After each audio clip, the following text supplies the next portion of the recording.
There's a lot to unpack with Darksiders 3. It tries so very hard to do so many things as a highly anticipated return of a much beloved cult classic series. It's got to pay off on two massive, genre-blending games, and a narrative so complicated that they give you a 5-minute lore dump before the game starts, despite being a prequel. Oh, and as if that all weren't enough, it needs to stand on its own 2 feet, given it's the first current-gen exclusive. And it's the first game by the newly formed Gunfire Games, who are roughly half of the original Darksiders team. And, reportedly, they didn't get to use any of their old tech. That's a lot for any game to take on, let alone one this anticipated. And it fails in almost every regard. Let me explain. Darksiders 3 is an achievement. In all the wrong ways. Technically, artistically, narratively, gameplay, pacing, balancing. I'd throw soundtrack in there, but I honestly can't remember anything notable about it. I'm awestruck at what I'm witnessing here, as it somehow worsens the longer I look at it. Much as Call of Cthulhu, another dud of this year, had problems, it at least owned them, and seemed humbly aware of its shortcomings. Meanwhile, Darksiders 3 cracks jokes about its own design shortcuts. So, 3 swords total. So it seems. It's always 3, isn't it? Pardon? 3 keys, 3 stones, 3 swords. Rather predictable, don't you think?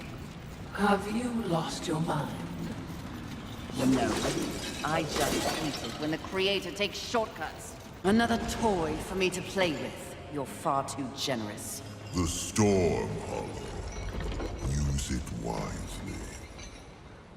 Why not give me all your gifts and get it over with, if you're so keen to arm one of the horsemen?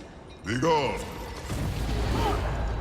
Spouted by its gallingly narcissistic protagonist Fury, one of the 4 horsemen of the apocalypse, who we meet as she gives absolutely no concern to her brother being put on trial, potentially to be executed. In fact, she takes this time to whine about wanting his job. Classy. The sheer contrast between the mental image of Darksiders 3 and the reality is utterly incongruous. It's like expecting an epic Mick Gordon track,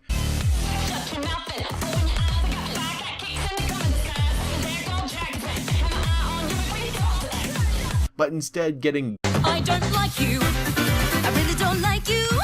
I really, really, really, really want you gone.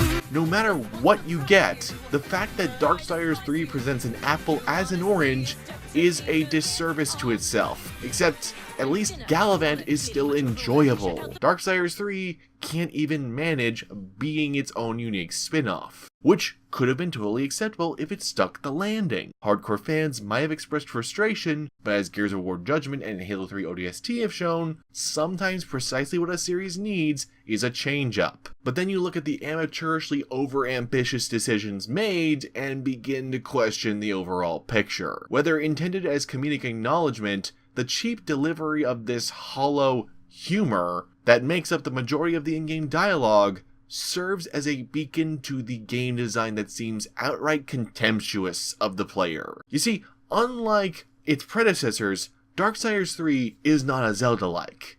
Instead, it's a Souls-like, with God of War style combat and level progression. Slap some Metroidvania gatekeeping across painfully linear levels, and the grapnel swing from Tomb Raider on top, and that's the entire Darksiders 3 experience. Where previous entries had massive worlds packed full of content and deeper, more meaningful player choices, Darksiders 3 has simplified everything to the point of redundancy, with trailers painting a very different picture. Still, none of this would be too bad if it weren't for the fact that Darksiders 3 has no idea how a Souls-like works. The difficulty spike in Darksiders 3 is painfully artificial, striking the player out of nowhere when previous games had a fine-tuned sense of balance. I spent the first hour or so on the so-called balanced difficulty setting, only to promptly go down to story difficulty once I was tired of dying from stun-locking enemies you can't even evade with the game's dodge move. Half the time, because they are either timed to catch you mid-dodge with a bloody dagger, or the camera was too conveniently zoomed in to warn you that they were about to shiv your behind. It's not even that the bosses were hard, In fact, one of the biggest complaints, not just from myself, but multiple critics, is that few of the bosses you face are all that powerful or creatively designed. They all kind of blur together, especially in terms of how you defeat them. No, the problem is fighting regular enemies is somehow both nail-bitingly more frustrating than any boss, yet also so tedious that you just button mash through trying to stun lock them before they stun lock you. You'll regularly face massive mobs of enemies that constantly pounce at you, with 1 to 2 ranged enemies sniping at you from the distance and constantly backpedaling away from you. The strategy that should work the best is disassembling your enemies in order of priority and using various skills to counter other moves. The reality instead being to just stun lock them before they stun lock you. Maybe there's a mini-boss or two to fight if they really want to spice things up, though these fights are drawn out by health bars that outlive each enemy's entertainment value.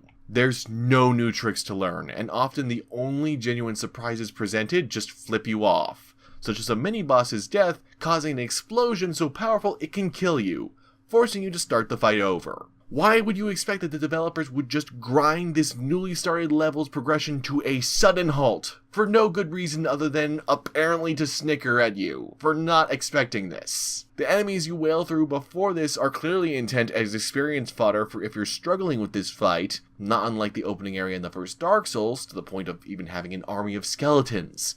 But this all happens in the span of roughly 5 to 10 minutes, not a larger area, and that's all that happens in this area. There's no alternatives, there's no clever strategy. This is not how you do pacing, especially in a Souls game where often you actually don't want to kill the player immediately unless you have a significant purpose behind it. Darksiders 3 is the sort of game design you'd see in an 80s arcade machine desperate for quarters, not a modern action RPG. It seemingly has no idea why people play Dark Souls, nor the refinement to deliver on such concepts even if it did.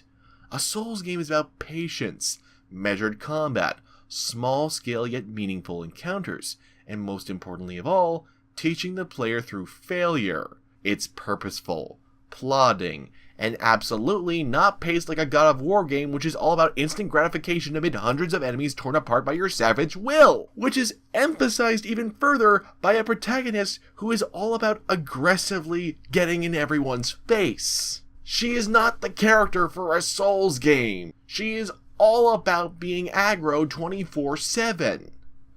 Arguably, you could find a middle ground here, like God of War Ascension or Devil May Cry, which featured higher skill ceilings for brawlers, starring fiendish protagonists who were very cocky.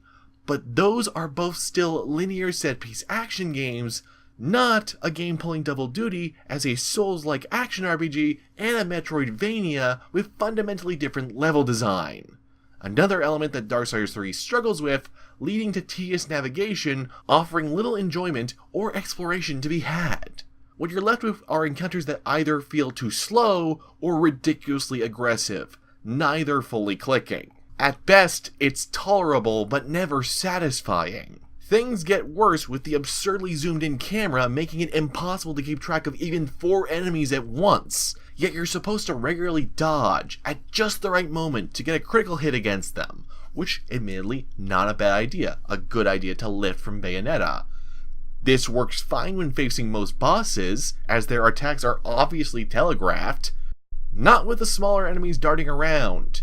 The lock-on feature is supposed to make this easier, but frequently refuses to switch targets, and wouldn't even lock on to an enemy until I stared right at them, defeating the purpose of the system. Not to mention your limited moveset, with virtually every attack decided by your timed presses of the X button, and only the X button in most cases, where canceling or switching attacks means halting your assault entirely. You do have these elemental moves that you can whip out, but they're very brief and circumstantial. They don't dramatically alter the playing field, they're just a glorified heavy attack. It's hard to believe that this was always the core design of Darksiders 3. There's systems in place for inventory and loot, but no items to acquire beyond resources for upgrades. Upgrades themselves are presented with such profound statistical dullness that you'll never feel satisfaction in your own progress. Wind-up animations for some attacks don't match the tempo of the battle, let alone your pace within it. Platforming moves are segmented artificially when they could be just an organic full move set. The control scheme has several core buttons serving a single purpose at best, and even have the roles of select and start swapped for no discernible reason. It gets to that level of minutia that makes no sense. Most galling, though, are your prey, the 7 deadly sins, who are supposedly intent about bringing an even worse apocalypse than what's already occurring, which is kind of hard to believe, yet are so static in the world, they seem more like a nuisance than a real threat. There's some twists along the way, but nothing that's truly meaningful. And for several of them, they just don't do that much with their associated sin? I don't understand what's going on here. Fury's quest against the Seven should feel like a Witchblade-themed Shadow of the Colossus. Except there's no main thrust to care about beyond a subplot fans of the previous games are already well aware of that they have to jam in to try and make it work. The most shocking revelation has no real explanation, occurs in the last 10 minutes, and makes less sense every time I rewatch it. It raises far more questions than it answers, and not in the good way.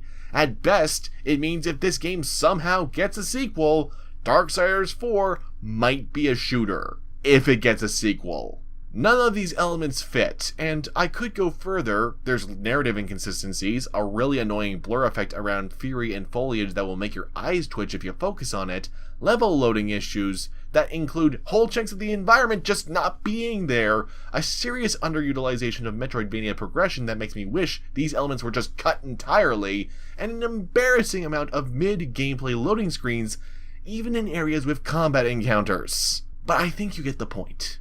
There's no question here. Darksiders 3 is a train wreck. It's a higher budget train wreck than Extinction or Call of Cthulhu, but that makes its mistakes all the more shocking. Darksiders 3 has had years to come together after Gunfire was reassembled by THQ Nordic to resurrect the series. Given the conflicting design decisions, I have to ask, how many times was this game rebuilt before it finally released?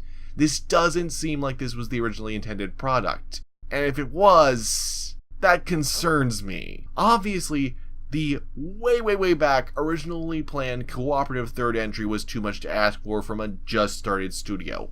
Obviously, no question, I understand. But why did this game need to be a full $60 physical AAA game? If it has so little to do with the main plot to effectively serve as little more than a teaser trailer a la The Force Unleashed 2. Why couldn't it have been a downloadable game? Why couldn't it have been smaller scale and just whetted people's appetites properly for a later entry that would have fulfilled everything that clearly was being planned for? These are questions that may take years to be answered, but one matter is patently clear. This series needs a course correction. It's not even that I can't see how the third entry could have become something special. I typically love Souls-inspired games, such as Vampire, which was a stellar follow-up to those ideas, combining them with other elements, including some hints of survival horror worked in. This spontaneous reinvention here, whether it's what the developers wanted to do or not, simply doesn't work. Sing me the song, Gallivant.